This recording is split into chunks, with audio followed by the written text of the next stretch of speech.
I'm all waving. So anyways, I just want to share one thing before we get rolling. I just thank you so much to all of you who have contributed to our Battle Tested project. If you haven't, if you don't know what I'm talking about, you're going to want to go to our website tonight, battlefieldaddiction.com, and check it out, or our Facebook page, and watch the 3-minute video that our very own Dalton created.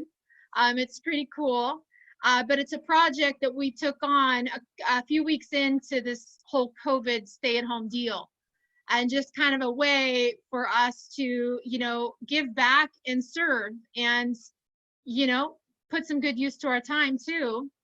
And so it's these cool shirts, battle tested, having experienced and been toughened by battle is the definition of battle tested. And so tomorrow is the big day. Tomorrow morning, 10 a.m., there's a few of us that are going to go down to the Auburn Medical Center and deliver these shirts, finally. And it's a little weird because normally a battlefield event, we show up battlefield style, meaning an entire army would typically be showing up for this event tomorrow. But because of safety rules and all that we need to abide by and be a responsible organization, we're having to do this pretty low key. And so there's going to be a handful of us going down.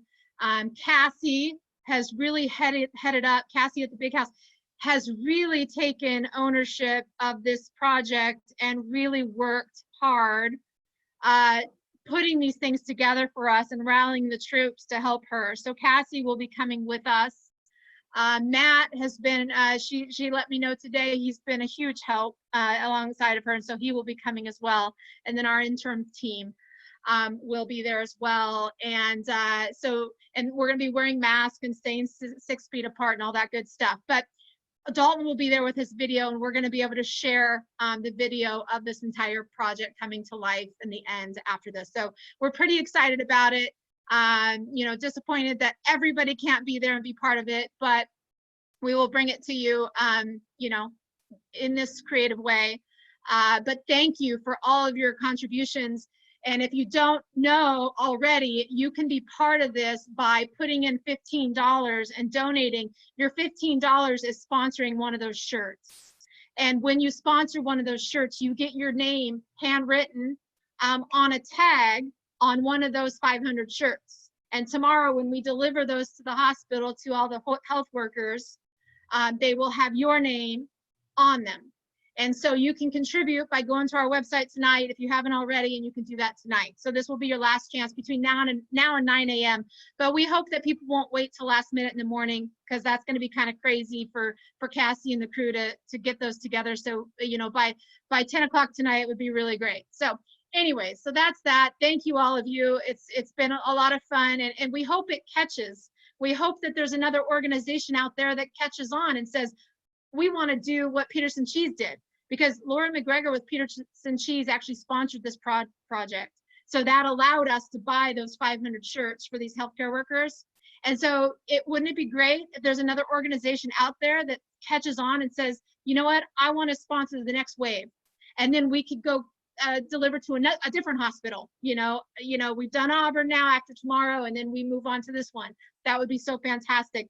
And there'll be, some of you have asked, how do you get a shirt? That will be another opportunity later. But these 500 shirts are strictly for those healthcare workers. And later you'll be able to have other opportunities to perhaps get it, but that's going to be the next phase. So with that, I don't have any, oh yeah? What's on King 5 News tonight, Ange? Well, Hannah and I were interviewed today by King 5 on Zoom. They caught wind of this project, and so they did interview us. So they it sounds like, if I understand right, she said 9:10, 10:10, and 11:10, but I wasn't clear on if I heard her right. So, you know, there might be a 10-second clip about Battlefield and the project tomorrow on there. I mean, what we've learned in our years when it comes to media, we'll do an hour-long interview, and it's condensed into like 20 seconds. So who knows? Who knows? But yeah, it's supposed to be on tonight on King 5. What's that? Fake news. I know all about fake Yeah, news. they take, you know, I mean, they take what they want to take, and you know, it's all good. So we'll see. I mean, you know, that Hey, Yeah. Miss Angie, can I say something? yeah. Hi, so I'd like to know if there's a way that I could donate to Battlefield Cafe and for any of the Auburn, so 50 people could go in from the Auburn Medical Center to Battlefield Cafe as soon as they open and buy 50 free coffees for them. Yes. So Lynn and I talked about that earlier. She had this really great idea. And yes, we absolutely can. The Battlefield Coffee House, once we reopen, her idea was for the first 50 people that have a battle tested shirt from the hospital, if they come into the coffee house, they get a free coffee, and it will be on Lynn from Walk to Freedom Treatment Center. And that is an awesome idea. So I love that. Thank you. And that's an example of it catching, you know, that's one catch. And if more catch something like that and make this project even bigger, it would be really, really great. And who knows, maybe King 5 tonight, that was one thing we made clear during the interview, is that's what we would love to see happen. And if they play that part, maybe that one person that will continue lighting that, you know, from the spark would be really great. So yeah, thank you, Lynn. So that's it that I've got. Art, are you ready? Yeah, I think so. Okay, let's go. And let me just make everybody clear in case you don't know the features on Zoom. To see Art while he's talking, the best way is to make sure your feature is on speaker view. There's gallery view and there's speaker view. So gallery view, you see all kinds of boxes, but speaker view is gonna always go to the speaker. So if you want him bigger on your screen, which I have, you can do that. So, all right, I'm done. Show them where the filter is. It makes me skinnier. The skinny filter? Yes. Yeah, the skinny filter is on your top right. No, Yes. no, it's going up. Don't put the cat ears on me, though. I don't like the cat filter. You know, I don't like it when anybody uses the cat filter. Do you guys like that? I never like the cat filter. I don't know why people do the cat filter. The whiskers and the ears. Huh? Courtney does the cat. Yeah, the bear. Right? Well, I don't get it. Women are beautiful. Let's not do the filter. Or that big mouth. Yeah. Oh, I don't like that. They do the big mouth and then the squeaky talk. I don't like that. You know, like when a girl posts that. Don't do that. They're about to talk for like 10 minutes. Yeah, don't do the big mouth filter. Bullshit. All right, we're coming. We're doing a group at the big house, so I'm not really seeing what's going on. I'm just gonna do a normal kind of talk, and then we'll see where that goes. You know, Emily was over at my house yesterday, and she was struggling, and she asked me. She said, you know, I want to be able to read what you. I want to be able to read. Hold on, what's going on? Okay. She said, I want to be able to read what you've read and put together what you've put together and see what you see or whatever, to try to, basically she was saying that she saw peace, or that there was peace for me, and I found a way to have peace and not suffer, and then she's suffering and she's wanting to know how to not do that or whatever it is. And I said something to her. I said, you know, you got to stop using. I know that you guys think that the number one thing that we got to do is stop using drugs. I don't. I disagree with that. I think that stopping. We got this feedback, guys. We're gonna have to. What's the number one thing, Art? Hold on. We good? Yeah. So I think that what I told her was I don't use. Hold on.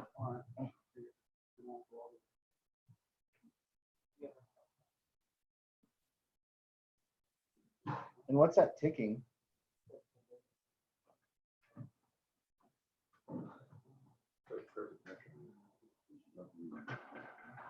There you go. Hold on, Ange. Just stop it. It won't. Okay, then just shut it off. You can just shut it off for now. Just cancel it. Just shut off the iPad.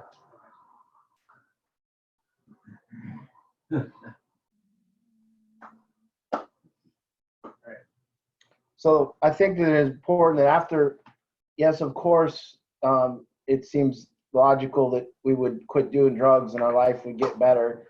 And then that's the using that we're talking about. But I want to talk about a different type of use that people are doing. And what I told her was that I said I stopped using other people's behavior. And I stopped also using my own behavior. And she goes, well, what do you mean? I said, well, see, you use people's behavior for both your happiness and your sadness. You use other people's behavior for kind of a way to get high. So when we take out the drugs, there's this thing over here of what to do with our life. And then there's this big problem that you're going to run into, but maybe you haven't ever even discovered the problem because you've been using people's behavior for both your enjoyment, for your protection. We might have to shut that too. And that, yeah. So the question is, what did I mean, or what do we mean by using other people's behavior? And I think that there's a way to live life, and a lot of us haven't figured out. It took me a long time to figure out. And what I'm talking about is that having life show up in a way that you want it to show up, and having your relationships show up in a way that you want your relationships to show up. To have true power in your relationships, to have influence on the creation and hold yourself responsible. You know, I see a lot of people, they don't generally live their life. They live somebody else's. And most people don't live their life, they live somebody else's. But worse than that, if they do, when they discuss their life, they have it in a way that they're a victim to their life. Their life is this thing that they're a victim to. And the reason that starts to formulate, and the reason that people formulate a life that way, is because they use other people's behavior. And the way that we use it is we use other people's behavior as kind of a competitive, that's all we do, is we just take other people's behavior and we compete.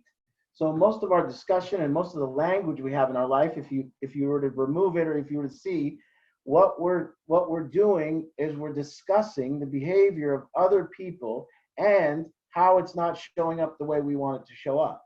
See, there's a very difficult thing here, because we discuss other people's behavior, we discuss our relationships and the people in our life, and then we discuss how it shows up, and then we use our own behavior. When we behave good, we use that as a superiority. When we behave bad, we use a way to justify ourselves. And then, so with our own behavior, we're justifying and trying to be superior to other people. And then with other people's behavior, we're using it for our happiness and our sadness. And the way that we're using it for, like Emily, for instance, and I'm sure she's on here, but what I told her yesterday was she goes to the coffee house and there's a bunch of girls using. So they all go there, but can't you see that, you know, there's a lot of girls that work for Bigfoot Java, so they go to Bigfoot Java, and can't you just see this environment where none of them are really doing their job? Meaning none of them are really into their job. More so what they're into is kind of competitive behavioring. So it's like, here, let's all use each other's behavior, and then they go home and they say, this girl does that, and this girl can't do that, and how come she does that, and why do they do that? I do this, and it's kind of a behavior using way to be. So what we have done in our lives is to protect ourselves. One, we begin to live a life that it's not our fault, and we're a victim to it. And it doesn't show up how we want it to show up, and there's really nothing we can do about it. When we reach that conclusion that our life, our relationships in our life isn't showing up like we want it to, we then reach that conclusion and we say there's nothing I can really do about it. And then after we do that, we get in the whole business of pointing out the bad behavior of other people. And when we get in that business, we start to realize that it's almost as good as getting somewhere. that to go down and maybe work amongst 30 other girls and point out that they suck at their job and they didn't do it like this and they do it like that is almost as good as being good at your job. It's almost the same thing. So as people begin this kind of life, what ends up showing up is one, we become powerless and it becomes an unmanageable situation where we seem to have very little influence on our own life. We seem to have very little ways to make a difference with the people in our life. We have very little ways to communicate to people and have them do what we want them to do or be how we want them to be or even show up for us in a particular way.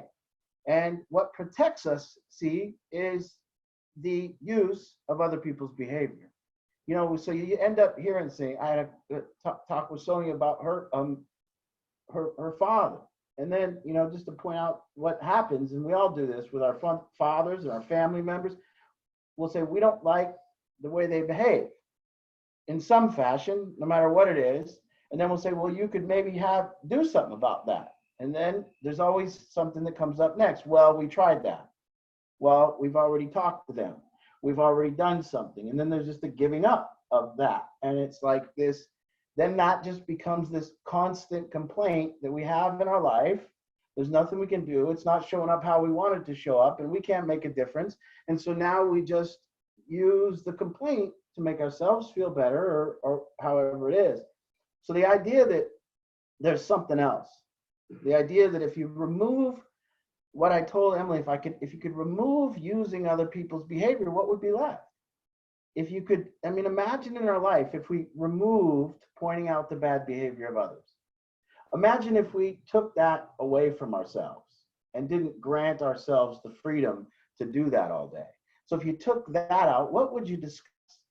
And then you see, as human beings, we have such very little valuable discussions, because most of the discussions are just this protective discussion that we're not at fault and they are. And because of that, there's nothing I can do. And we just discuss their bad behavior. And what ends up happening is we get protected, because see, as we do that, and as Emily would tell me about the girls and how they behave poorly, or boss and how they behave poorly, there's no responsibility on her. There's no responsibility on us to make a difference in our own life. You know, and it becomes a very valuable tool. And as you come here, remember the first part of our program is to try to find a way to be Solomon.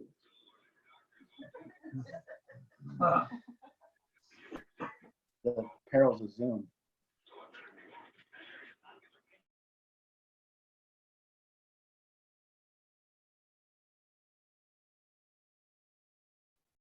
Angie. So then we come here and we talk about a power greater than ourselves. And this first movement to awareness, or this first movement to the truth of where I can sit when I become just kind of now like, and then see, one, there's some peace there, but there's no real drama in now. So what then people will do as we go on, and you say, well, Art, you have me come here and just be now all the time. Well, how's that going to get me anywhere? No, see, that's just a step to become now, and to learn how to do that process of being still and calm, to learn how to be this person that can connect with the current moment. And then there's going to be a why in the road, because you're going to have alternatives. You can go back to the game of competitive behaving. You can go back to that game of competitive behaving, and you could go and you could leave here and you could go to your construction site job, your union job, or your barista job, or your haircutting job, and you can start using again. You can just go there and you can start complaining about the way you're treated, complain about the way that you're a victim to your life, complain about how other people behave poorly and you behave so good. And so you can go down this road right now. Art, I got it. I'm in the program. I'm doing so good. Now. Yeah, it's going to feel like that when you leave here. It's easy when you're in this program with not trying to make a difference in your life. to sit around and be now. When you leave here and you got to go back to the real world, like get back on the football field, when you do that, you got to learn that there's two games going on. There's the game of competitive behaving. And that's what's probably going on at Boeing. You know, that's what's going on at jobs everywhere. That's what's going, can you just see on a construction site, every guy can swing a hammer better than the next guy. Not one guy truly, and nobody going to the job is truly there to do their job. More so, people are there to perform. And they're there to perform because why? Because I'm going to perform and I'm going to behave this job better than they. Then I'm going to go home to my wife and I'm going to tell her how I behave better. And then that's going to get me high and that's going to make me feel good for a second. It's not going to get me anywhere. But then after that, after I do that, if it's not going my way and there's people that are doing better than me, what I'll do is I'll just drag them down and complain about them. And I'll say that they fill in your own complaint. And so as you see, now what would be the alternative? How do we create a life that we're responsible for? Like 100% of the time. That when somebody, the way I'm treated, I'm responsible for. You know, the way that I am treated, I'm responsible for. When people treat me a certain way, I own why they treat me that way. And she asked, why am I happy all the time? I said, because see, the game of competitive behaving is so alluring because it doesn't just last at work. It lasts all night. It lasts in your car ride home. It lasts the whole time because you think about all the people and the way they treated you, the way they talked to you, the way that they belittled you, or the way that they didn't acknowledge you, or the way that whatever you're whatever road you're going down there. Now, the other way of this life that is possible that you're responsible for, what comes about is something called creation. What comes out is this idea, this 3-second miracle, this miracle that could come about that you could realize that you are actually the creator of your own life, that you then get to be treated the way you want to be, and that you can own that. And it's difficult. You have a question, Gibson? Yeah, I was gonna just say like, so wouldn't you say like a really good example of the sports? Like Mhm. that's all about looking good. Yeah. About it. Yes. You know what I'm saying? Yes. Like they could say like, oh, I do it, but it's like no one wants to Yeah. really. You want. Yeah, to, but there's something different in sports. Gibson asked if that competitive behaving has to do with sports too, but no and yes, because in sports there's a good aspect to it. In sports there's like work that you have to do, and everybody in sports knows that the work that they do will equate to something better for them.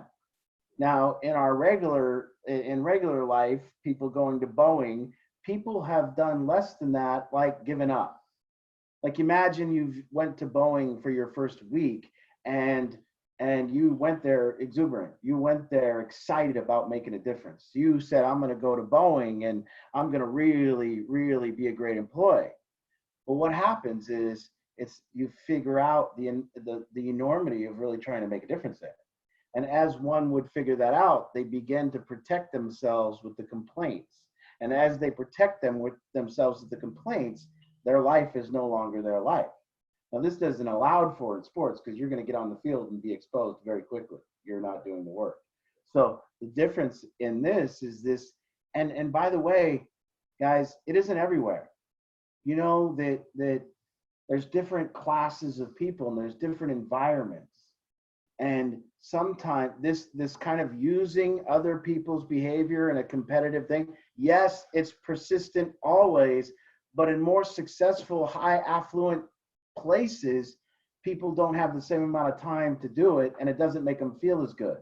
So a lot of people are then using, they're still using, by the way, that and by the way, we're all still going to do this. It's the knowingness that you're doing that though, and the knowingness that that's the derivative of your unhappiness. The derivative of your unhappiness comes from the fact that you point out everybody's bad behavior. The derivative from your happiness comes from the fact that you point everybody's bad behavior out. See, it almost feels like happiness going down and smoking and talking about one another and their bad behavior. That almost feels like happiness. So that's why it's like you're winning. You go outside and you have a cigarette and you talk about the poor behavior of your housemates. You talk about how other people don't do group good, and you talk about how stupid things they say and how they don't wash their dishes and they don't do that. And that almost feels like happiness. We've replaced it with that. And we've then neglected that we're not making a difference in our own life. And people say helping people and no, let's end all that helping people idea. Let's talk about this. Let's talk about how do you get your life to show up every day the way you want it to show up? How do you stop being a victim to your own goddamn life? How do you don't fucking help nobody? How about that? How about just make a difference in your own life? Like really own your own life. If we could all do that, nobody would need to help each other. If we could all just see that the way I treat you is a creation of the way you behave, and the way that you treat me is a creation of the way I behave. And if I want to be treated better by you, I must behave better. I don't wait and complain about the way you treat me and thinking that that is the way to get treated better. That is the most ridiculous notion we have. And most people are living the notion that if other people change, their life will be better. They are living that premise. They live the premise here, they live the premise at work, they live the premise their entire life. And that just lets us off the hook for our own life. So today, all across the Washington State workforce, people went to work with the idea that if their coworkers change, the workplace is going to be a better place. People went to work with that. And then they went home and told their wife. No, they don't go home and tell their wife, hey, listen, I need to be better. They don't do that. They say their boss needs to be better, their coworkers need to be better, Mike needs to be better, whoever it is. And they're letting themselves off the hook and protecting themselves. And this is how this is the true drug of our society. Everybody's using it and everybody's getting high on it. And this drug is way more powerful than any drug you've ever done. This drug is so addicting that people can't stop. So imagine giving up this drug of other people's behavior and the way you're treated. Give that drug up and see what you're left with in your life. You will be left with very little to talk about. Very little. But what ends up happening if we can give it up, and we do understand that that is a source of suffering, what ends up is we might create a business for ourselves. We might have an idea. We might leave enough space around us to connect with another human being. We might have valuable conversations. The other way out here too, we want to make a difference in our relationships. And one thing I've been noticing lately over time is what people struggle with the most: hard conversations. It is what people struggle with the most. So if you want to make a difference in relationships, rather than compete in a relationship, our management team has this issue right now because they all are together and they want to make a difference. They want to work together, but they use each other's poor behavior as a competition, and it gets them high. But see, the antidote to this is ownership and responsibility, and then hard conversations, because you got to sit and get to know people. You got to really, really own your own stuff. So this difference of coming here, learning, one, to be calm. Learning first to be able to be peaceful in your life and getting a taste for it. Getting a taste for just a day without drama. Because if you can't get a taste for a day without drama, you're going to go right back to competitive behavior, because that's where the drama lies. So people will leave here and go right into work and start creating a shitstorm at their job and not know and not understand why people don't like them and why they aren't being treated properly and why they're being belittled or however they feel. So the teaching here is, well, listen, like it says, it does say resentments are the number one offender, but resentments come from competitive behaving. So that's where we get our resentments from, is that we are in a behavior competition with a group of people and we think we behave better than them. So we resent people who don't behave as well as us. And that's this dilemma, because see, we don't think that that's the source of why you're here in the first place, but it is. See, if you were a kid and you learned from the start to have your life show up like the way you wanted it to show up, you know, like you probably wouldn't have turned to drugs. If you would have learned real quickly to have influence over people and be a leader in school and have everybody follow you and create a business coming out of high school. And, you know, I know this guy Yoshi plays my ex-girlfriend's brother Yoshi, played classical piano. You know, the kid was in high school and he would have the tuxedo on and we'd go fill the auditorium to listen to Yoshi play piano. I imagine he didn't turn to drugs. I imagine that, you know, he liked that, having his life show up that way for him. And a lot of us, you know, we go to work, you're not making a difference at your job. You go to your family, you're not making a difference in your family. You go to your friends, you're not making a difference with your friends. But you get high. Because at that point, there's something. There's something that feels good. See, this old competitive behaving in this world of drama over here, it only lasts so long before we realize there's hypocrisy to it, before we realize that we don't really get happiness from it. We realize that. We go, this is not happiness, and I'm just complaining all the time, and it's not fun. And we all go back to wherever we came from, and that's drugs. So, but that's why the teaching here has nothing to do with drug addiction. It has to do with suffering. It has to do with why folks suffer and why they're miserable that would turn somebody to drugs. And this is it, because we've replaced true creation, true responsibility, true enjoyment, true connection, true love. We've replaced that all with this model over here of I don't have to do anything and I can just be right and make other people wrong and feel like I'm going somewhere. I can feel like the most successful person in the world and not do anything. I can feel like a restaurant owner if I go to a restaurant and just complain about the way they serve me.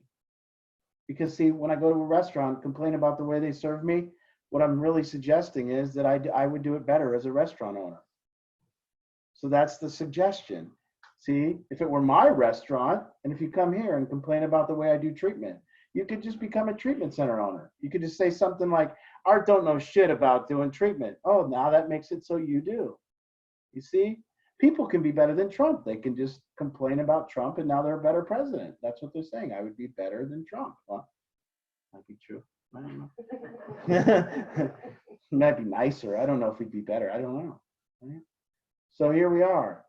So there's over here, and to see this Y in the road, or to see the direction you can go back to that, or you can go to this direction with peace, creation, responsibility, looking inward, feeling what it's like to make a change for yourself and have the world show up differently as you make that change.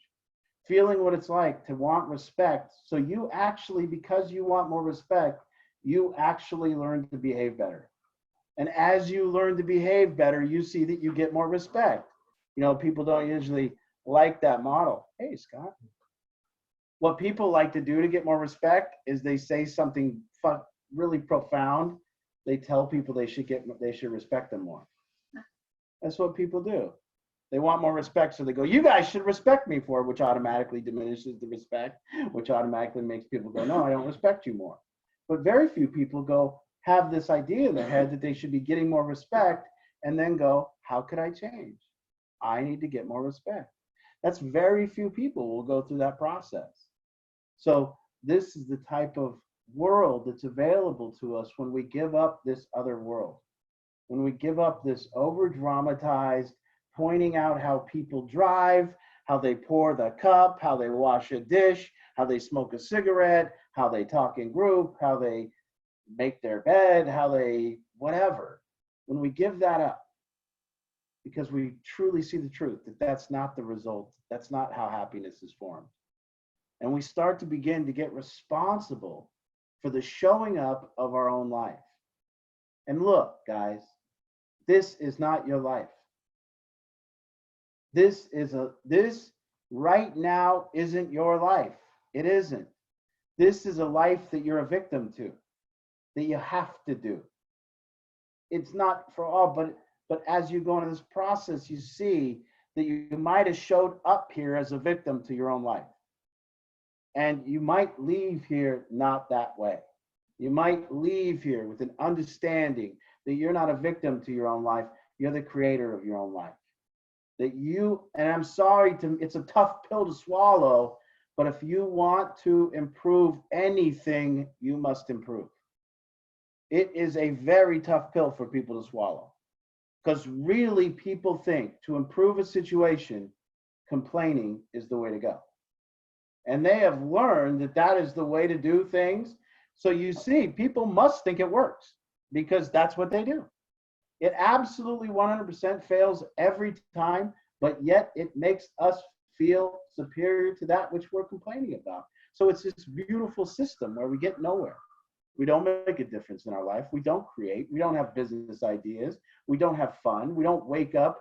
When's the last time you wake up? Like you see Cassie right now, she's doing this project.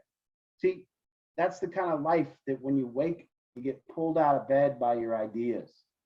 You have, Matt, remember that. And any time that any one of you have had the best time in your life, you're pulled out of bed by good ideas.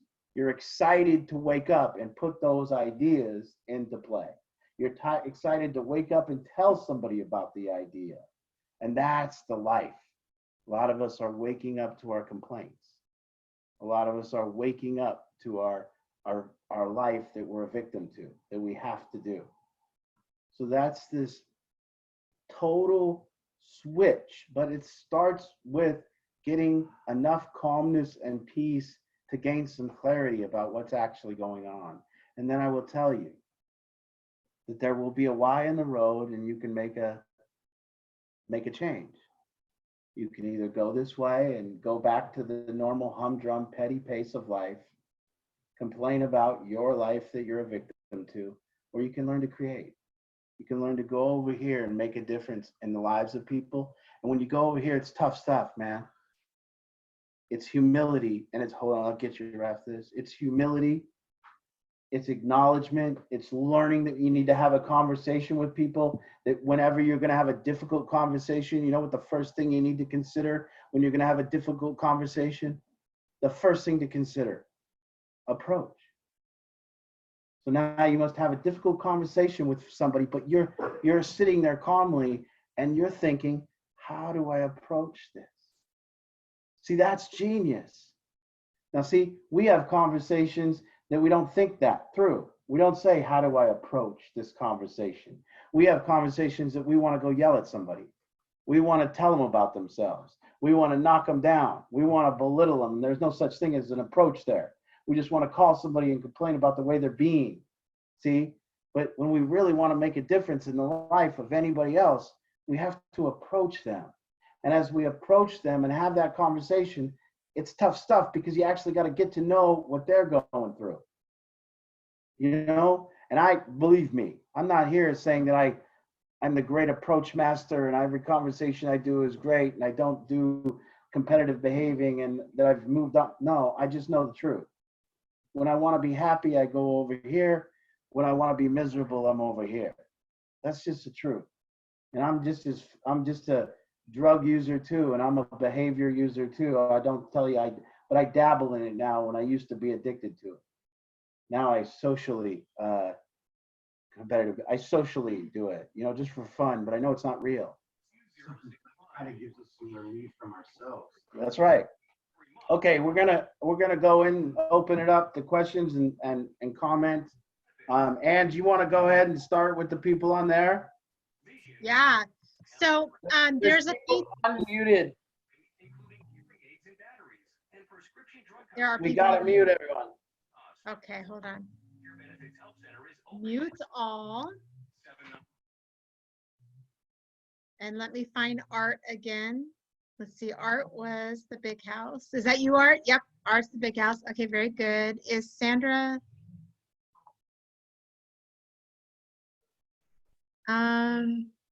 I don't know why Sandra's on the screen. I've muted her. Okay, so it's opening up time. So this is what you guys are gonna do, is there's a feature on the Zoom screen to raise your hand. It's a raise your hand feature. And if you have questions, comments, just raise your hand feature. If you can't figure out how to work that, you can certainly wave your hand, your literal hands like a crazy person. And we just need your patience in us finding you because there's quite a few screens and we can't see everybody. So just hang in there and we'll get to you. So who's first? Was there somebody there in the room, Art, that had a question? Yeah, Chris, go ahead. We'll go, Chris. Let's let him go first. Okay, So just some relief for how we're doing. that's right. That's right. This is And number one. repeat his question for us. So he says complaint is our way to get relief from ourselves. And that's absolutely right. You know, as soon as that's why it is the number one drug that people use. Because as soon as we use it, we're not responsible. And the other thing about it is, in those times when we're complaining, how do we feel? Well, we do, but we feel shitty before we do it, right? We feel shitty. So when we're complaining, we always feel shitty. So there's two things that are conducive or that go along with our complaints. And the first thing is we feel shitty. And the second thing is it's not our fault. So it's beautiful because we're not at fault for how we feel. And it's beautiful because it's so easy to see how that could lead back to drug use. Well, if we're not at fault for how we feel and that goes on long enough, we're going to need some way to be at fault for how we feel. And you lose integrity when you're doing that. That's right. So you regain the integrity, but maybe go into the person that you felt that you were. That's right. So when we're also complaining, we do. What Chris asked was about integrity. And notice that as we become in this competitive behavior model and we're complaining about the behavior of another person, I want you to notice that there is a two-facedness to it, a two-face. And two-face means not whole, not complete, not one. Integrity means one, just one. You know, a lot of people have a lot of definitions of integrity, and I don't know where they got them or I don't know what they do. But integrity for our purposes means whole and complete, one. Like a shirt has integrity when it's whole and complete. This shirt has integrity. A chair has integrity. It means there's integrity to it. It's whole and complete. A tire has integrity because all the spokes are there. If you knock out the spokes, it's not whole and complete. The tire lacks integrity. It doesn't roll. So as human beings, the best rolling human being is one that's not two-faced, that has integrity. And as we begin this, and that's why you can see there's this world of competitive behavior called drama. Everybody's involved in the drama, and then you always hear it. And I'll just be crude here and say that it's a classic example maybe of a group of women to get together, but a group of men do it just as much. On a construction site or a coffee house, it's going to be the same thing. Men doing the same thing. But see, the problem with the lack of integrity when we're in that competitive behavior model is that we go and smile to the person and say, "Hi, Bob," after we just got done raking him through the fucking whatever we did over here, right? So they just get done smoking, talking about the person, and they go in and they go, "Hi." And that's that. And that's that kind of people we become when we're not one. And what takes that away, and when we work through this thing and what we're going to do here also with becoming this person and this peace and we're learning to get rid of our insecurities, seeing that the cause of our complaints is our insecurities and the fact that we're not being able to make a difference. So when we do complain, we feel dominated by our own life. I mean, we feel that domination that we're not powerful enough. See, we wouldn't complain so much so about little kids. We would just make a difference with them. We wouldn't go out and talk shit about little kids, right? We wouldn't go, "This little Jimmy doesn't like my hot dogs I made him. He's a little prick," right? We would just learn to communicate with little Jimmy. We wouldn't go lose our integrity, right? But when people are powerful, like our boss or our coworkers, we lose our integrity because we're insecure to approach them and actually get them to see us in a different way and treat us differently. And so as we lose our integrity, then we come back to them and we feel less because we know we just talked about them and we know we just we didn't have integrity with them. So now we have less and we feel more dominated by them. You know, people might do it to me. People might go out and, you know, say, "Art, group is sucked," whatever, and then come back here and go, "Oh, Art, that group, you're really good at group." You know, same thing. So yeah, it's all mixed in here. all everything we're learning, but it's a seeing of it, and to see this whole replacement of what we've called happiness, and the lacking of creativity, and the lacking of creation, and the lacking of being able to make a difference, and the lacking of power with people, and the lacking of important conversations, and the lacking of getting to know people and gaining a rapport, and all that stuff's missing. And if all that stuff's missing, life's missing. Connection is missing. And if all that's missing, you got to get high. You see, there's no purpose. You know, we've all had these conversations with people that we just go, man, I feel differently about this person now. And they're the most beautiful conversations that we ever have with people. You know, we've always all had that experience when we were scared of somebody and we get to know them and we can't stand them for the first 2 weeks. Right? There's always that. Probably. Yeah. And then after we go, man, and then the people that we love the most, we didn't like at first. And that kind of One Okay. good conversation away. Yep. Yes. Yeah. Oh, Angie and Amy's relationship. Oh man, what a great example of two people now that have had to have difficult conversation after difficult conversation. Angie and Amy had insecurities with each other because me and Amy are husband and wife, and Angie was my best friend, and you know, there was never impropriety. It was a beautiful relationship on all sides, but people just were insecure, and they used to go, and God, the love they have for each other now, that they've really took ownership of it. Beautiful. Yeah. They like each other more than they like me now. I'm out. Move over, Art. Move over, Art. Where's Amy? Yeah, What does Amy think? yes. She used to, Angie used to think I was smart. Amy thought I was smart. Now they both figured out I'm dumb. Would Amy agree? Wait a second. I used to have them separate. I could get my way, you know. I mean, Yeah. okay. All right.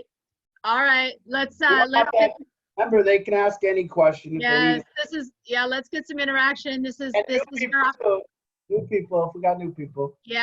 this is your opportunity to get on the court and just share any question, anything you're hung up on, anything that resonates. You're very safe here, so please, it's all welcomed. I got a question. Go for it. Hey, Ron. Hey, Art, you talk about approach and being tactful and sincere. My question is kind of what we find happens to us is we try to kind of let our family know we're concerned, but until something really horribly bad happens, you know the typical where they almost crash and they're almost on the street, they just won't listen to us. And I guess my question would be, how can we speak to them and just let them know we care and that we're more than glad to help and be there for them when they're going in the right directions and making good decisions without it just blowing up and getting so ugly before it really does get ugly. Then they seem to be more interested in listening. Yeah. Let me answer that, Ange. I'll take it off. Sometimes there's a couple things in our relationships, and the first thing that people have, you can ask a question.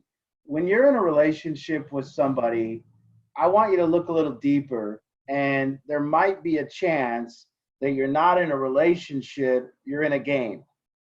I've noticed lately a lot of people don't know they're in a game. So what it means is maybe you're not in a relationship. What you're in is something like you're the hero and they're the victim, and you're in a game. A lot of times mothers are in a game with their kid and they think they're in a relationship with their kid. So a mother thinks they're in a relationship with the kid, but they're really in a game. And the game is, Mom, we're not really talking right now. What we're doing is the kid might be complaining enough that he's waiting for the mother to bail him out. See, it might be a game. So you got to look at the context of your relationship and who the players are in the relationship. And in order to do that, you got to get outside yourself and look above it. So if you look above the relationship, Maybe you're in what's called the drama triangle. You're not in a relationship. Maybe you're taking a position of persecutor or rescuer or victim. And a lot of times we call that relationship, okay? But really it's not. It's a game. A lot of married people are in a game. They're in a power struggle. So almost every conversation is a power struggle, but it looks like they're having a conversation. Most relationships are in that kind of power struggle. So first is to break outside of the game and to see the context of the game. So the game is, maybe Ron, maybe the game might be, we are always concerned. And you're always doing stuff that's very concerning. So now let us talk about the concern. And then you got to know that there probably isn't an approach to that. Can we just have you on the phone with us every time we talk to them? Do you know how many times Art's asked that? Here's what I don't do. When people are behaving in a fashion that is detrimental to their own life, one thing I've learned is there's usually no talking them out of it.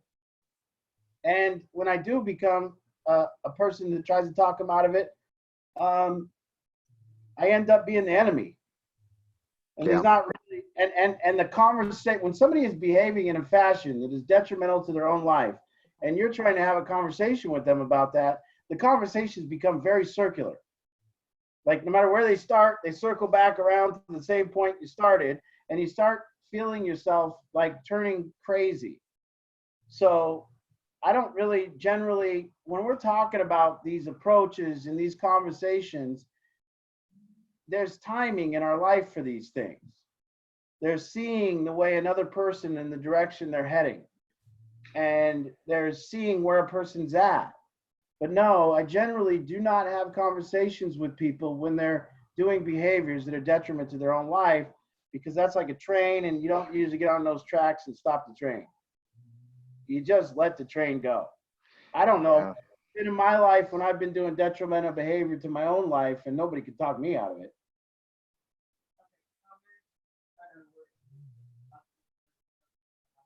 We got a question here, so hold on. Thanks, Art. Thank you, Ron.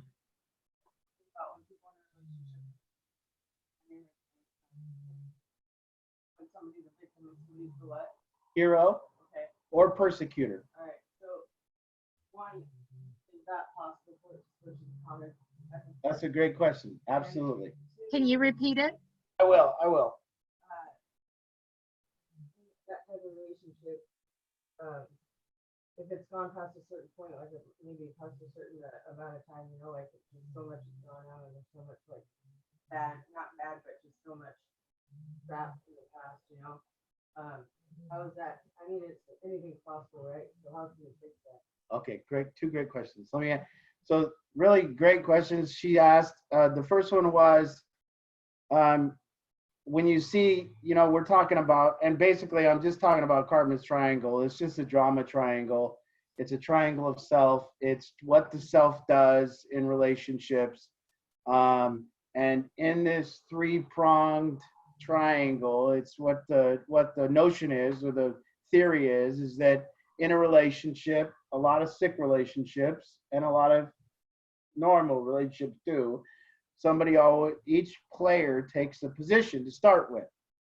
And the three positions are the persecutor, the person that's kind of judgmental of the other person's behavior and criticizing. And then you have the rescuer that comes in and saves when the other person's behaved very poorly. And then you have the victim. And as maybe some of you in this room right now can see that you've been in relationships and you've been all three. And we move about from each one of the position. So now you can see which is the position of power. The position of power is when you're the rescuer or the persecutor. When you're the victim, you lose the power. So how about when we are in a relationship and one person cheats? It might be the person that's usually the powerful one, and then they cheat and they give up power, and now the powerful person becomes the victim and the other one becomes the persecutor. And you see how the power switches. So now the way it goes back. So she asked, is there a way out of it? A way out of this triangles, or what different roles we can play? And is there anything different? Yes. The way out it is exactly what we're doing here. You can't be what you can observe. If you can observe yourself playing the victim, you're no longer the victim. If you can observe yourself playing the persecutor, you're no longer the persecutor. If you can observe yourself playing the hero, don't play the hero. So a lot of enablers are the hero, and they go, you know, Art, I always enable. Well, no, you don't. There's enabling going on, but you're the thing that knows there's enabling going on. You're not the thing enabling. So if you can wake up to that, and we can wake up to this robotic, pre-programmed way in which human beings relate, what happens is then you can generally see and actually make a difference in your own life and actually have it show up different. Listen, if you want to play the victim, you're going to need a hero. If you want to play the judge, you're going to need somebody to judge. And if you want to play the hero, you're going to need a victim. So it's no question that there is women and men that date people that their lives are atrocious. Why? Because they love playing the hero position, and they love playing the rescuer. So notice you'll get a person who'll play the rescuer, and they'll always say this: I married an alcoholic. Then they'll go, I didn't even know he was an alcoholic. Okay, very convenient. I don't know how you get away with that. But you like being an enabler, and you married somebody that you must enable. Huh? See, we create our own life. We have it showing up by the role that we play first. We find the role. If I'm a man and I want to save somebody, I'm not going to find a healthy person that's autonomous and has all their own money. I'll go down to the meeting and find somebody with 20 days leave and see if I can bring her home. See? So we play the role first. Look at the role you're playing with your mother. Look at the role you're playing with your father. Look at the role you're playing with your spouse. Look at the role you're playing first. So first, if we're going to make a difference in our own life, it can't be from a role. It can't be from one of these positions. It's got to be from a position of stability, a position of peace. Like, hey, I'm fine, you're fine, what's up? What's your name? Where are you from? What's going on? A lot different. What is that? Music? Outside? No, there's music playing. Across the street. Okay. Very good. Next. All right, who's next? I'm going to scan through the crowd. So we've got quite a few new people on. Stephen and Lisa Cox are in the house. Hi, guys. Good to see you guys. I see Sammy and Devin. Hey, guys. Good to see you. Do you guys want to say hi? If you do, unmute yourself and we'll let you say hi. Don't be shy. We've got Mike Bacca. Hey, Mike. Thanks for being a supporter for Battlefield. Mike has been, he came into the coffee house months ago, just as a customer checking us out, and he became a monthly partner right away and has supported us ever since. So thank you for that, Mike. A supporter without ever, being involved yet, in solution groups or anything yet. So thanks, Mike. Are you guys gonna be shy there? Hey, Steven, hey, go ahead. Hey, so tell us more about the coffee house. Is that someplace we could go check out and just give our support by just being a patron there, or where exactly is that? Yeah, so the coffee house is down by the hospital in Auburn, and we're currently closed because of the stay-at-home order. But when we reopen, absolutely. It is a place where, young people in recovery work and serve in exchange for their sober living and treatment costs. And we've been open there for 2 years this month. Yeah, I don't know, what it looks like and when we could be open again, but we're just, we're on A Street Northwest or is it D Street Northwest, A Street. We're over there by the hospital in Auburn, cute little red house. It used to be called Jason's. The best coffee and just a great experience when you come in and meet those in recovery. And yeah, we appreciate all the support. Thanks for asking. Mike, did you have something? Okay, go ahead. You're unmuted. Yeah, thank you. Big House. Can you please, I found that really insightful. There was the rescuer, the enabler, and what else, please? There's the persecutor or the judge. Persecutor. Or judge. So we judge and persecute other people's behavior. This is the same model that we've talked about in the beginning of this thing too. I mean, this is the position we take in our competitive behavior model. So as we leave our workplace, you're riding in the car. Normally, generally, you never hear a person tell a story, and the story doesn't generally go like, "Hey, I went to work today and I was there." Watch the position that they explain. A human being will explain their story. Watch the character they explain themselves as. Either they were the hero at work, they did a great job and saved the day, they were the victim at work and somebody didn't treat them the way they needed to be treated, or they will speak to you about judging the behavior of others at work. So that's always where the position. We tell a story, we tell ourselves in one of those three characters.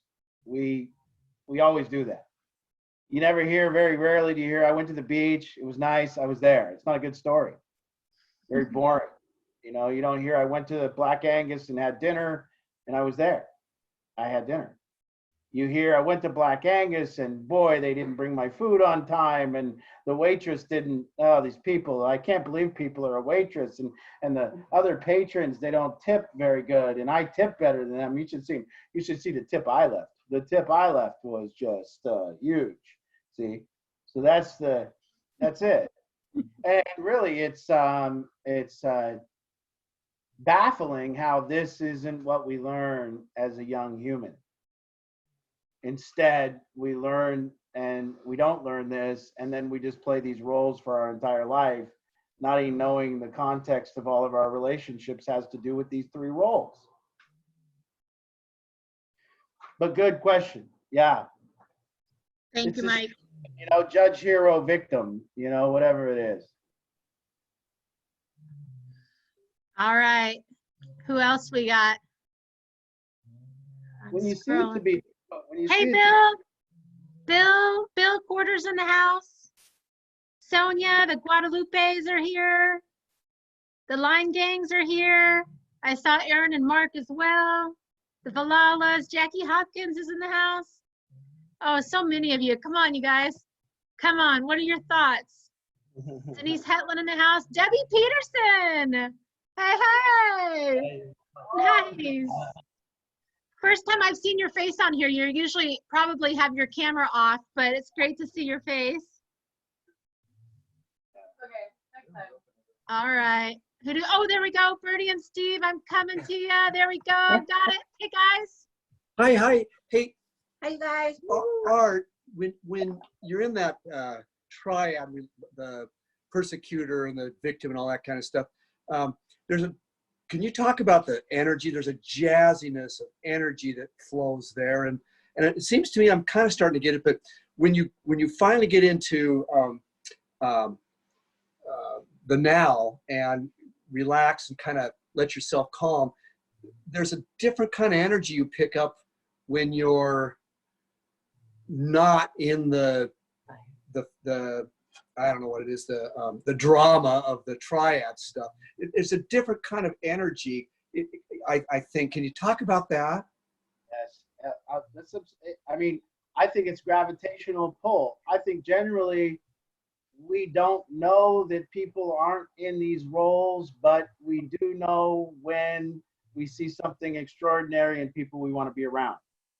And I think that we've went through our life so much listening to people speak from one of those three ordinary roles. When we hear somebody going on about how they're the heroic person in the story and how they did that and they did that and I do all this and my wife doesn't do anything and I do we kind of roll our eyes. We listen, but it's so traditional that we roll our eyes. And when we hear somebody judging somebody's behavior and being a judge and being a persecutor, we do one or two things. We roll our eyes or we join. and we get right on board. And then we've learned that when somebody is playing a victim, what we've learned is to be a hero because people for so long have called that support. So when we hear somebody being a victim, we've been traditionally taught that you must look good and you must support that person. And generally, you don't get many people that go, man, you should probably just shut up. And we don't, and that's what you guys kind of got coming to Battlefield, is that you got somebody that didn't listen to your victim, and we didn't try to be your hero. We just kind of gave you some information, right? And so it's an extraordinary gravitational pull when we become this type of person in our life that isn't involved in the competitive behavior and is involved in the now, with a caveat to that, not just involved in now, but also create, a good now creates a better tomorrow. Mhm. That's what people lacking. Whenever I say now, it's like people are trying to use the excuse like I'm telling people to live in a cage. No, if I have a good now, it will create another good now. If I have a bad now, it'll create a bad now tomorrow. So as I'm having a good now tonight, I will wake up to a good now in the morning, right? I will wake up, and if I'm even being now and being here and creating for tomorrow, like I can be now and tell you tomorrow night at 5 o'clock, I'm going to be cooking a big bowl of chili. You see, we live in these residuals of our thoughts. We live the residuals of yesterday's thoughts. Yeah. If yesterday's thoughts are in that role-playing role of complaining and being victimized and being heroic, we will need a new drama tomorrow to center ourselves in. Yeah. See, now if today's thoughts are outside of that competitive behavior model, and today's thoughts are about just being here and connecting with people, tomorrow will be a more connected tomorrow, and we'll be making that chili. You see, so that's why I think that nobody's gave us these distinctions. Nobody's really showed us the lines between a person that is now and a person doing the triangle. You see? So we have just gone on in our life with this petty pace of watching people in that and joining in. We see a victim and we jump on, well, this is my chance to be a hero. Mhm. And we see a hero sometimes and people say, this is my chance to be a victim. And we see a judge and we say, this is my time to judge. Mhm. A lot of our friends that we hang out with, we're friends in judgment. And that's what we do. We get together and we judge others. And we do it over wine, and we do it over dinner. And that's what we spend our time doing. Yeah. And this is now nasty business that's replaced happiness. Thank Okay, you. we've got Stephen Cox with another question. Go ahead. Oh, I'm trying to unmute you. Oh, there we go. Hey, guys. Okay, hey, Art. So, are we always in one of those roles, a victim or a hero? What if is there a time when you're not in those roles, and what does that look like? That looks like what the Buddha said. I mean, that looks like the Buddha said that suffering is being a person. There is suffering, and it's this thing. But what we're talking about is to become the watcher of yourself. Like if two people are in a relationship, and most relationships that aren't going so well are also a stalemate. And the stalemate is you need to change. And then the other one says, no, you need to change. And then it's like, well, if you change, then I'll change. And it's kind of like no change. Just two people that would both agree that the other person needs to make some changes. And there's an antidote to that, which is if you got two people there and you really wanted to make a difference in the relationship, then the position one would take is going, well, I'm going to go here and watch me in the relationship. And I'm going to make me better in the relationship. And if I take that position of watching myself, I can now see if I'm playing the victim. I can now see if I'm judging the other person. I can now see what it is I'm up to. You see? But that position of becoming the watcher of yourself, what it is not safe. The safe position is just to be here and be one of those people and try to protect yourself. But this position where you watch yourself and say, I'm the problem, I'm the solution. If this relationship is to improve, it will start with me. That one needs humility, and that one needs to wake up. That needs a person that says, and in the second step of a program, or Eckhart Tolle saying to be here now, that's what that means. It means I'm gonna wake up. I'm not gonna be myself, because myself keeps getting into all these fucking problems in relationships. I'm gonna watch myself. And as I take that position, I now have the possibility of improving. But without that watching of myself, I have no possibility for improvement. And the only thing that I can really do is hope. And that's what I said. People live the premise. If this other person would change, I would be happier. And they live that premise their entire life. And that premise leads to considerable amount of resentments, considerable amount of domination. Very good. Very good. All right, who's next?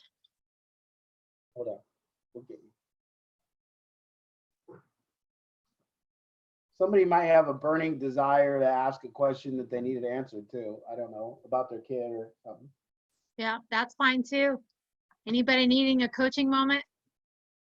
Going through it right now with your kid? Now's the time. Any of the parents of the kids here right now, or the adults here right now, because these guys are all doing great. So. Is there, oh, you did pan the room, but we just couldn't really put it on spotlight. Or actually, you know what? If you could pan the room again, I'll find it and put it on spotlight. Find what? Oh, you don't have the other camera in there, do you? No, we turned it They off. turned it off. Okay, never mind. Is this working? There we go. Yeah, there we go. Pan slowly so everybody can, let's see, put you on spotlight. Hey, guys. Yeah. That's the whole crew. Blacked out his face. That's the whole crew at the big house. Do you spot? Hey, we got both the Hankemeyer brothers here. Nice. Yes. I hear only wonderful things about both those boys. Hey, Art, do that again, but slow down. Oh yeah, they didn't see their kid. They want to see. Very slow. All right. All They right. didn't see their loved one. You got it. Hey. Hey, kid. Slow-mo, slow-mo. There we go. Very good, very good. They're taking screenshots, I bet, just to see their loved one smiling out there. Your loved one really is okay. They really are alive and in good hands. Look at that. Shelly's laptop here is the first laptop ever created. The first laptop what? Ever made. Oh, is that right? Yeah. Is it an old one? Yeah. There's so many of them I haven't met yet. Man. Oh yeah, we're just ripe for the virus over here. We just yeah. That's so weird. Are we going, how many weeks are we going on now? Oh man. Are we 7 weeks? I can't really call it a quarantine anymore because we've got it kind of figured out that the big house was actually one of the most essential places that was in this local area. We didn't know that, I mean, it wasn't like we were happy and we're wanting to take people in during this time. I mean, it was, and then we just found that it became absolutely necessary and that people were just not making it without this house. And I mean, it's kind of cool, kind of revelation that we have 30 people here now again, and there was no way around it. And I don't know the definition more so of essential than the people that have come here throughout this time. And so, yeah, I mean, we had 80 people here at one time, and now it's full again. And that is because there literally was no other option but to take the people back in. So Yeah. I love that word. I saw a meme the other day that said, we'll never think of the word essential the same again. And isn't that true? Like we've heard the word essential a lot, but now it's different. I never heard social distancing, essential. I don't know about masks, dude. I'm not a mask guy. They're gonna have to come up with something that's better than that sweaty thing across my face. Yeah, I'm gonna need an aerated, beautiful mask. They have these Nike ones. Yeah. I do like the idea of the mask making my double chin go away, though. I took a selfie in a mask, and I was like, "No double chin." It's beautiful. You use a bandana, Art. Yeah, that could do too.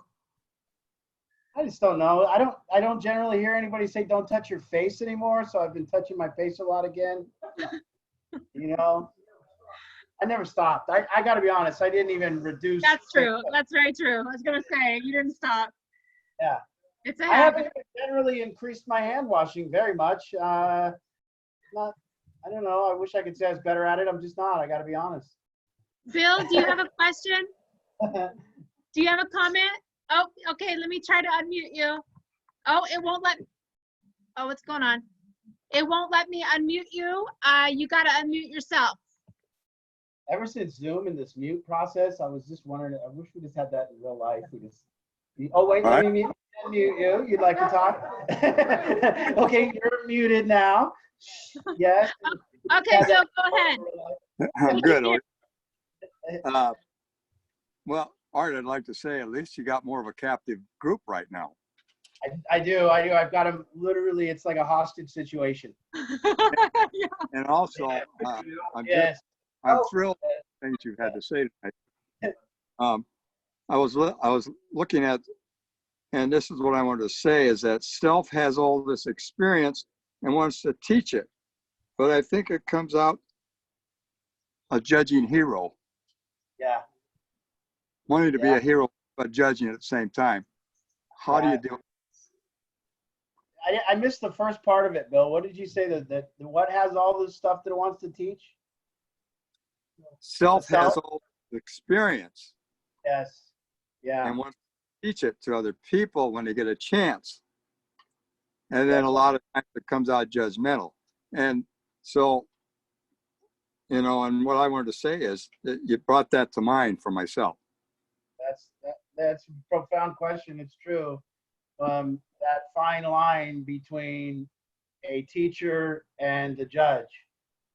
And, you know, the classic one is you see everybody's Facebook posts when they're telling us how to be. You know, Right. be kind to all other people. And it's like you're reading that post from somebody that you know isn't very kind. And, you know, generally that's this self-awareness for me. Even like Bill, for me, when Angie used to say, Art is the teacher of this thing, I used to not want to call myself a teacher because that sounded arrogant or it sounded, you know, whatever. I think that, that's a fine line because some parents are that way. They want to teach their experience and it comes across as controlling or something like that. And, you know, my father just wanted to teach me his experience and didn't want me to fail, but it was always coming across as if he was telling me what to do and judging what I was doing. So it's a fine line. One more. Yeah. How do you, when you have somebody, we still have our problem. When you have some family that Hey, Bill, can you get the phone closer to your face? No, I'm kidding. No, go ahead, Bill. Go ahead. Now there you go, trying to mix me up.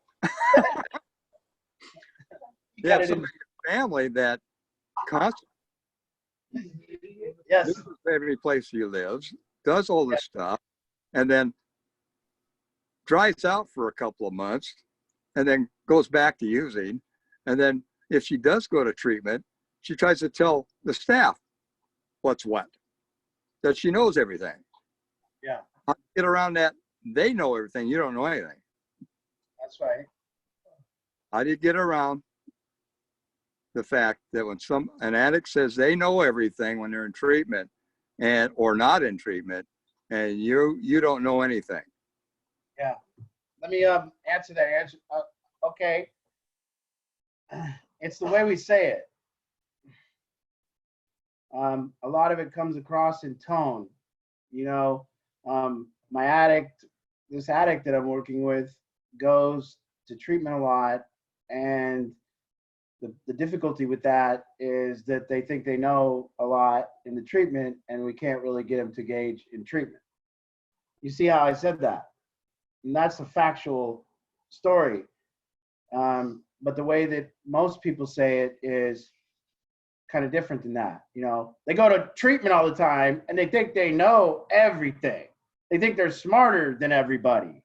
And one way, the second way that it was said is judgmental. And the first way it was said was responsible. Like if I can say, man, the addict goes to treatment all the time and really it's not making a difference because they think they know everything. Well, then as I say it like that, it almost lends to some responsibility, like I need to do something differently. It almost puts the onus on me, like, what can I do differently? Which is a good way to be, you know, because it's saying, hey, I want this thing to show up in a different way. And I've learned this information that says that if I want things to show up in a different way, I must show up in a different way. And I'm not off the hook from that. If I'm over here and I say, man, this kid keeps coming back to the big house, and they lack humility to engage in the program. You know, it's almost like I want to do something about that. But if I say, man, this kid comes and he's just never humble, then I want to be off the hook and I'm just complaining. So it's all in the tone and the motivation of what you're motivated by. And one is dramatic and in the triangle, and one is strategic. So that's the difference. Yeah. Unmute Bill, he's still talking, Ange. I love it. Okay.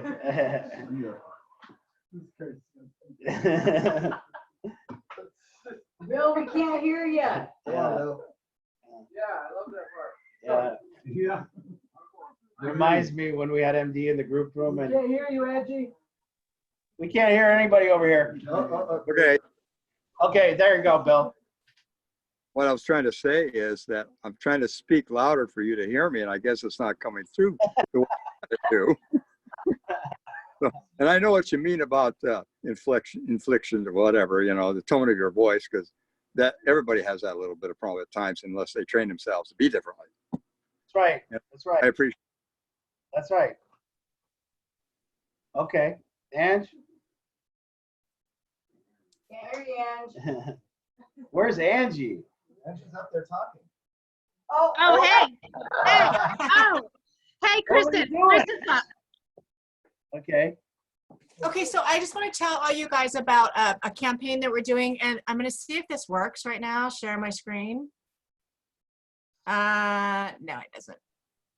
So I'm going to read you a little bit about it, something that I wrote up. It's Battlefield Addiction is participating in Give Big, which is a major statewide fundraising campaign.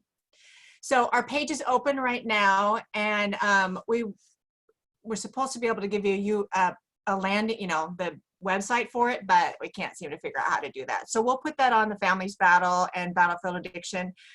It's going to be May 5th and 6th. May 6th is the last day of the campaign. And so we need you guys to help us raise money to just keep Battlefield Addiction helping families. And there's lots of other nonprofits that do this. So, and it's just huge. It's so huge.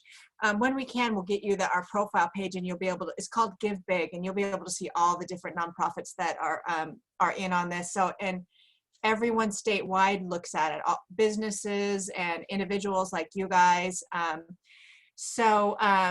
going to give you a link. And we would love you guys to share that with your friends, families, coworkers by email, Facebook, Messenger.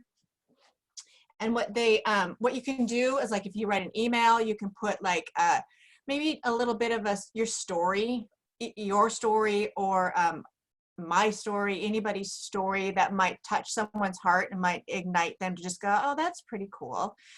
So like I'm going to just write the same email, kind of just maybe change it for a couple of my friends, and just send out the URL this week sometime, so the website this week sometime, and they can go and check it out, and they'll be able to donate. They can start donating anytime, starting now through May 6th. This the last is the last day to do it. So I think that's about it, but we'll put more information on the Families Battle, and if you're not on Facebook, we'll send out a little email or something. We'll figure out how to do that. But this can raise quite a bit of money for us. I don't think we pushed it as big as we should have last year, so we want to push it even bigger this year, because we could really use the funding, and it's a great way to get it. It's a great way to get Battlefield Addiction out there too, so that more people can find out about what we do, the great stuff that we do. So give Thank you. big, Washington. Thank you. Yeah. Thank you. You're Thanks on so much. off mute. Angie? All right. Yes. Hey, Jen. Hi. Hi. I'm sorry, Kristen, I'm really excited to get on the website and make that donation. Hi, Jen. For everyone, hi, Kristen.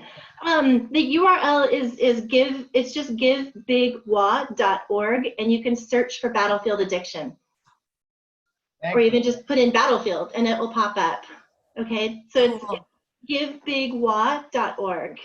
So cool. Thanks, Awesome. Jen. Thank you. And thanks for your help, Jen. Thanks Yeah, for she's your been help on awesome. that. Appreciate it.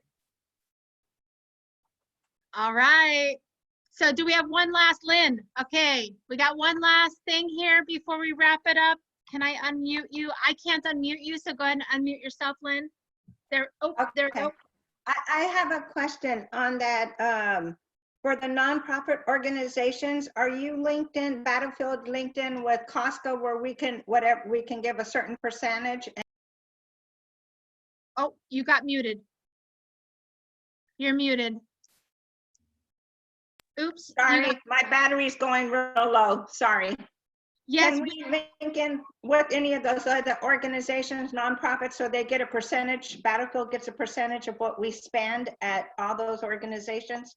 yes. I didn't know Costco has a deal with percentage, but we are on Costco's match list. Yes, we're on Fred Meyer. If you register your Fred Meyer Community Reward Card with Battlefield, every time you shop at Fred Meyer, Battlefield gets a kickback. We're on Amazon Smile. We get like a percentage, to like a 1%. We end up getting like $100 check every quarter or something, which is great. And so yes, we are. And if we're not already on there, we just, if it's a company that we're not already automatically on their list, you just need to generate it and request it. If you search our name, you will be able to find us. We are an official 501c3, so you will always be able to find us if they have some sort of nonprofit matching percentage, whatever it is. Yes. So that's a good reminder for all of you monthly partners who give every month. If you're working for an organization who has a match program like Boeing, we get a nice size match check every quarter from Boeing, because people take the time to go in and submit the totals. But you got to take that step to go tell your company that you did it.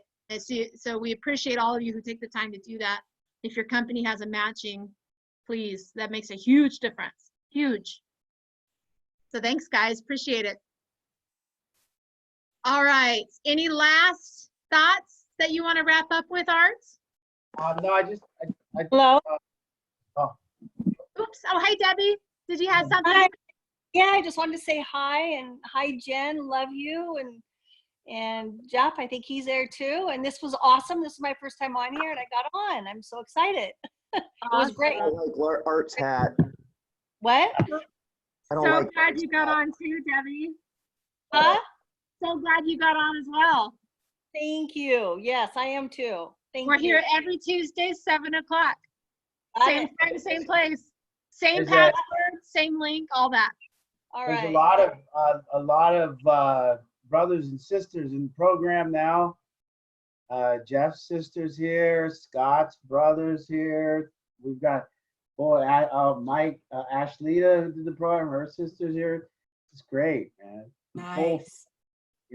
So yeah, nothing better than being a parent and having a double winner at the big house, 2 kids. I mean, some parents, they get 2 kids go to Yale. some two kids come here. Yeah.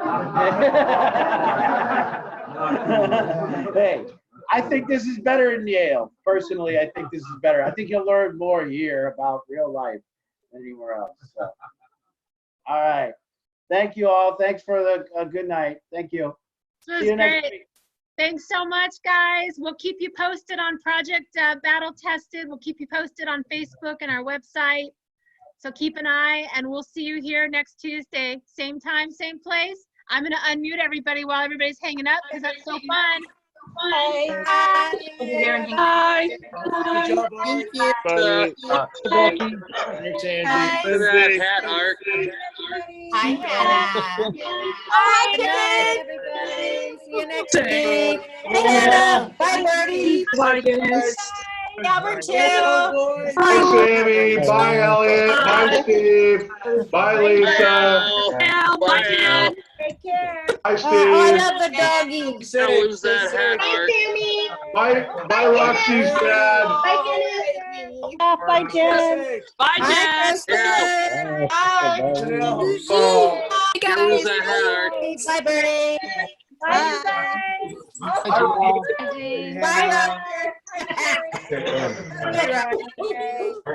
So fun. Bye, you guys. Who was that? Good Hey, Dave. Bye, Dave. Bye, Angie. Bye, Kristen. Bye, Jackie Doc. Bye. Bye, you guys. Hey, Donna, be proud of your girl. She's awesome. Yes, I Hannah am. and Cassie, we'll see you in the morning. So much fun. Yeah, I can't wait till the morning. Yes, we'll see you in the morning. Bye, guys. See you next Bye. week. Great. Gonna be all the smiles. Hey, Sherry. Bye, Angie. We love your boys. I Oh, can hear nothing but good about both your boys. I Love to tell you. see him there. Love to see him there. Awesome. Bye. Awesome. Bye, guys. Hey, John. Hey, Roger. Bye, Awesome Q's in the house. Take care. Woo, woo, woo. Becky and Bill, Donna, Mike. Awesome. Good night, guys. Good night, Andy. Good night. Good night. Hey, Angie.